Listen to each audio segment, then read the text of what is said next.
Major red flags are surfacing regarding all of the other purported assassination attempts involving Donald Trump from 2024 to the present.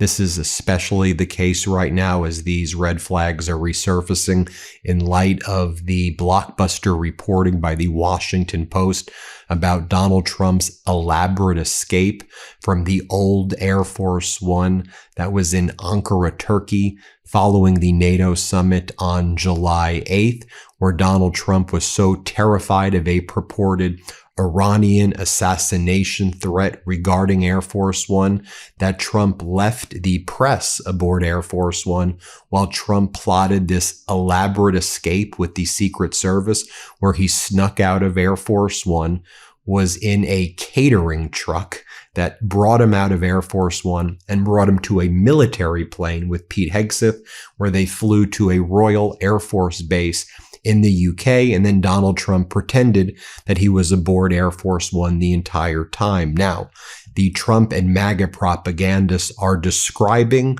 Donald Trump's escape as follows, but for me, what it actually sheds light on is the elaborate schemes to which Donald Trump will go through to lie just about every single thing. So you have a Trump sycophant Nick Sortor posting, wow, Trump outsmarted Iranian threats in Turkey by jumping in a catering truck to swap planes when the world thought he was on the legacy Air Force One. This is a James Bond style mission. Per reports, Trump boarded Air Force One in Turkey while a Secret Service agent in a suit jumped in a catering truck and then signaled POTUS into the truck's bed while it was connected to Air Force One's starboard right side. I mean, you're bragging about that like it's some flex. It shows how cowardly he is, and it shows the depths of depravity to which he's willing to lie. So why don't we talk about some of these other situations that involve major red flags? We can talk about July 13th, 2024 in Butler, Pennsylvania, where it was alleged an individual by the name of Thomas Matthew Crooks, who came from a MAGA family, was the individual who attempted to assassinate Donald Trump. To this day, Donald Trump has not released any medical records from the Butler incident. Trump wore a bandage over his ear and claimed that the bullets from the weapon, from the AR-15 style rifle, hit his ear, but only left a little nick, just a little mark. That's not the way AR-15 style rifle bullets work, but that's what Donald Trump said there. Then you had Ryan Wesley Roth, September 15, 2024, at the Trump International Golf Club in West Palm Beach. Also a Republican, also somebody who was previously kind of sympathetic to the MAGA world, and they claimed that he was scouting out the Trump property. How about more recently? April 25th, 2026, Cole Thomas Allen at the Washington Hilton at the White House Correspondents Association dinner, where the Trump regime has treated Cole Thomas Allen in such a way while he's been incarcerated that a federal judge had to apologize to Cole Thomas Allen because he wasn't able to access a lawyer and he was put in solitary confinement. And he was being tortured and not given the same rights as other prisoners. Also, Cole Thomas Allen got nowhere near where Donald Trump was at the White House Correspondents Association dinner. Thereafter, Trump and all of his cabinet were laughing like this was the funniest thing ever. And then Trump used that as a pretext to say, this is why I need my ballroom to be built. Fortunately, the D.C. Circuit Court of Appeal did not buy Donald Trump's argument there.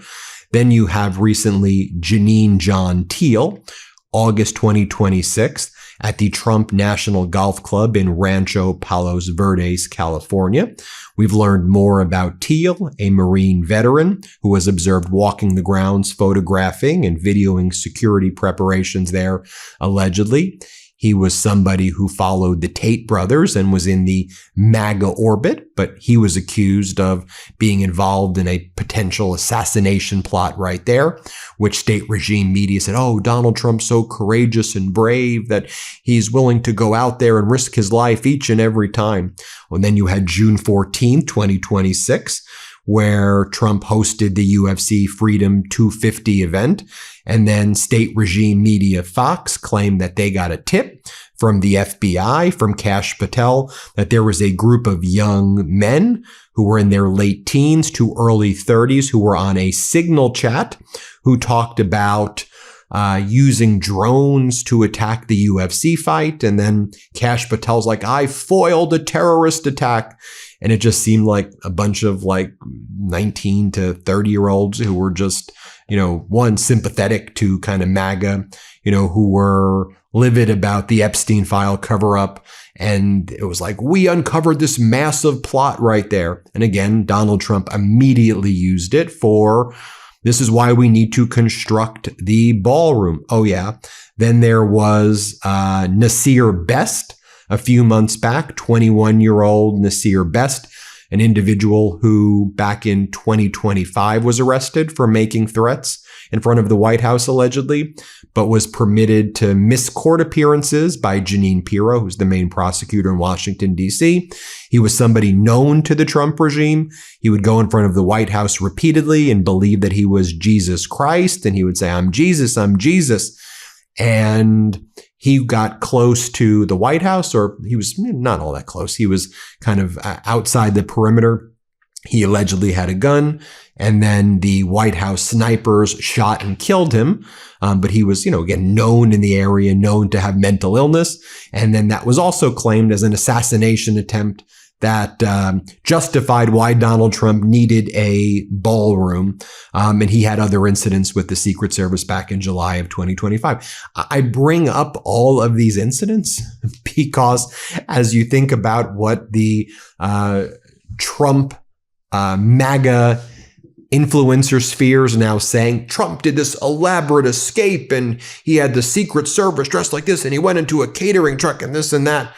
You go back and you go, man, this guy will literally lie about everything. So again, let's go pull out the receipts and go, let's take a look at something. So Tom Fitton, Donald Trump's former top legal advisor, who's not a lawyer, but this was the guy who ran an organization and runs an organization called Judicial Watch, which when Donald Trump was not in office, Trump and Judicial Watch couldn't be they were so close together. I mean, they were linked, and Trump would always cite Fitton for being very accurate about everything.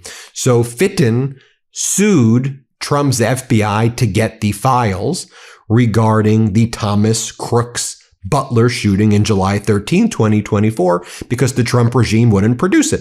And then Fitton posted, Judicial Watch announced that it forced the release of 48 heavily redacted pages from the FBI through a FOIA lawsuit, revealing that a Butler County Sheriff's deputy exchanged emails with the would-be Trump assassin Thomas Crooks prior to the July 13, 2024 shooting. The records detail that a SWAT officer recovered a gray remote device with an antenna from Crooks' pocket after he was killed, to which the FBI responded that Tom Fitton and Judicial Watch are fake news and they lie about everything. Well, Tom Fitton was Donald Trump's guy. The FBI says this is a clickbait lie by Judicial Watch, which is now nothing more than a fake news media. The unredacted documents are interviews of Thomas Crooks by college instructors, not cops, wherein those instructors reference having emailed Thomas Crooks about coursework. They make no reference to contact between Thomas Crooks and any police department. And then you had Donald Trump going on Rogan, and Rogan asked him, can I see your ear? Because you say you were shot by an AR-15 style rifle, which means your ear should pretty much be blown up. And here's what Donald Trump told Rogan, just to remind you. Let's play this clip. He was a nice Once guy. they shot you, I was like, he's got to come in here. It's all about timing. It's all about the timing. Timing's I think good. our timing's perfect. Do you even have a scar on your ear? You got anything on there? I do. What do we say? What do you got there? So right over here. Oh, it's a tiny little See, mark. it zicked right there. Yeah. It healed up pretty fucking good. Yeah, it's pretty good. Yeah, it's not like some of the wrestlers, some of the UFC fighters. No, you didn't get cauliflower. No. It was sort of like a top shot. Mm-hmm. The point of the bullet was a little of the ass, but you see the thing's taken off a little bit. But it makes me a tougher guy. You know, the fighters.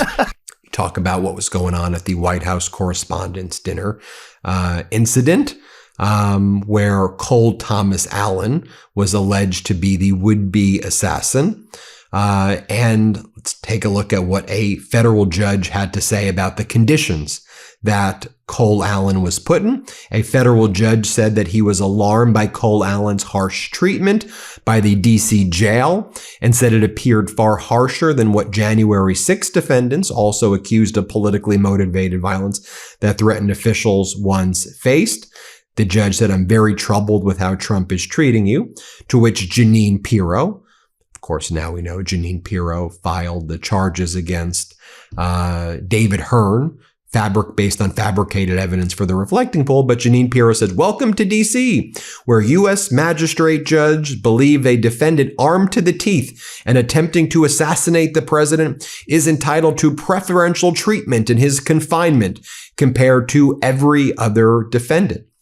You had people in Trump's orbit like Alina Habba saying how much they slayed their outfits during the night where they were alleged to have this assassination attempt take place. You have Secretary of Defense Hegseth, who's also now known to have snuck into that military plane with Donald Trump in Turkey when they were pretending to be aboard Air Force One and Trump hid in the catering truck. Take a look at Hegseth right here, walking out of a press briefing by Donald Trump at the White House, smiling, laughing like it was the funniest thing ever, is what they acted like after the White House Correspondents' Dinner shooting. And take a look at CNN airing the footage of Donald Trump being rushed off. Just to remind you, let's play this.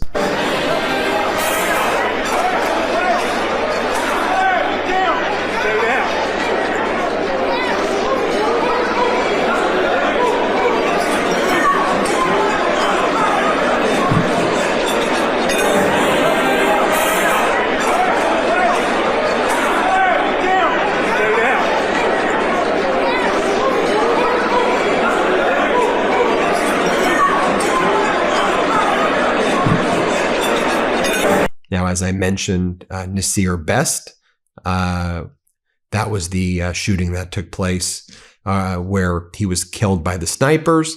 He was known to Jeanine Pirro dating back to 2025. They let him miss court appearances. Then he showed up. And I'll just show you the reactions of the reporters who were there as they respond to the White House snipers shooting and killing this individual. Let's play this clip.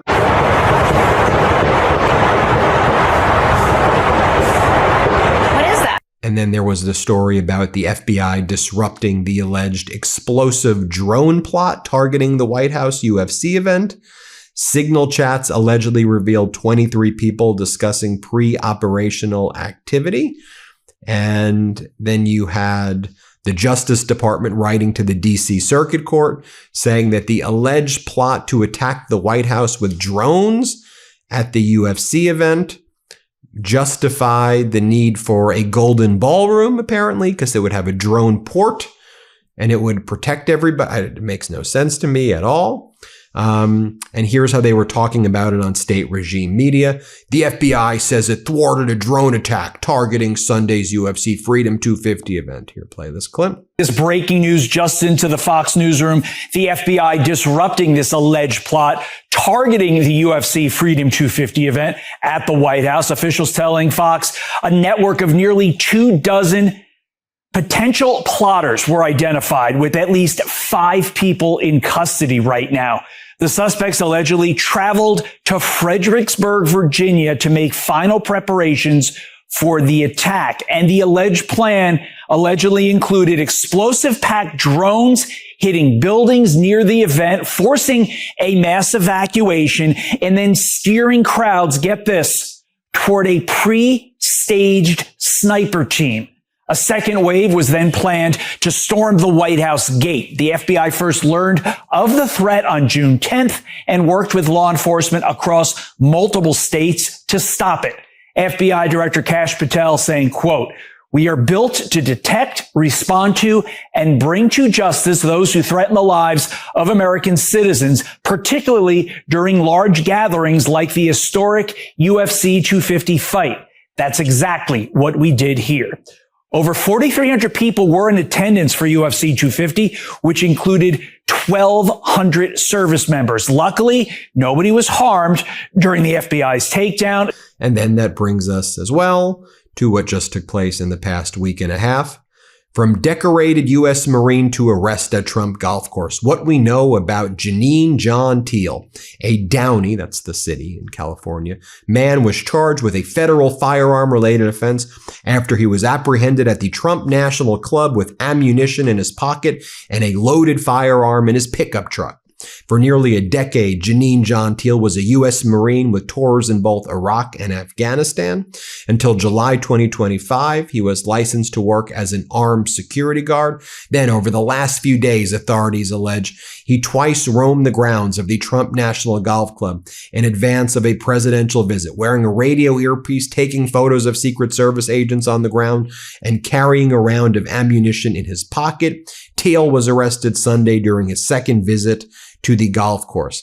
Authorities said they uncovered a small cache of firearms at his home along with a security ID. And here's how they were talking about it on state regime media. And they had their propagandists out saying, look how brave and courageous Donald Trump is. Really brave and courageous. The guy who's hiding in catering trucks. But this is what they said on state regime media as before Donald Trump arrived in LA for the one day. Play this clip. You know, it's interesting. This is obviously my first time seeing the interview with the audience. And before the president even said what he said, I thought the exact same thing where he said this only happens to people who are consequential. That's funny. That was my first thought because it's so true. You look at every American president who has had either, unfortunately, a successful assassination attempt or unsuccessful ones.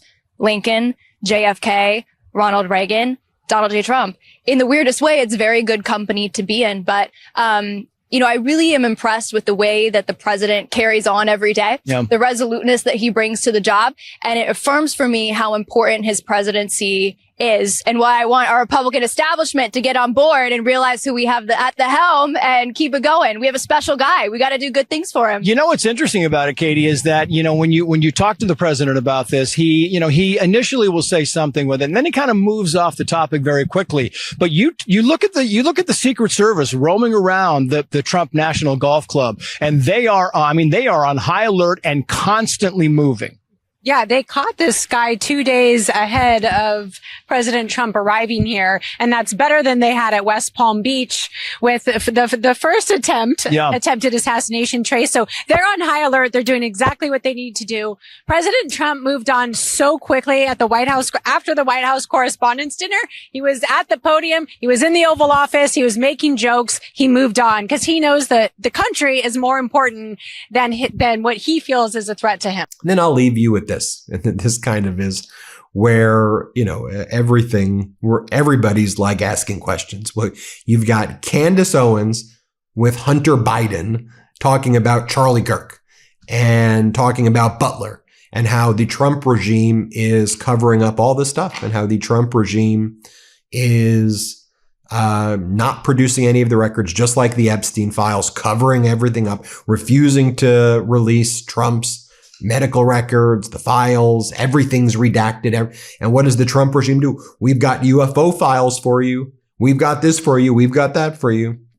Anyway, here, take this. Take a look.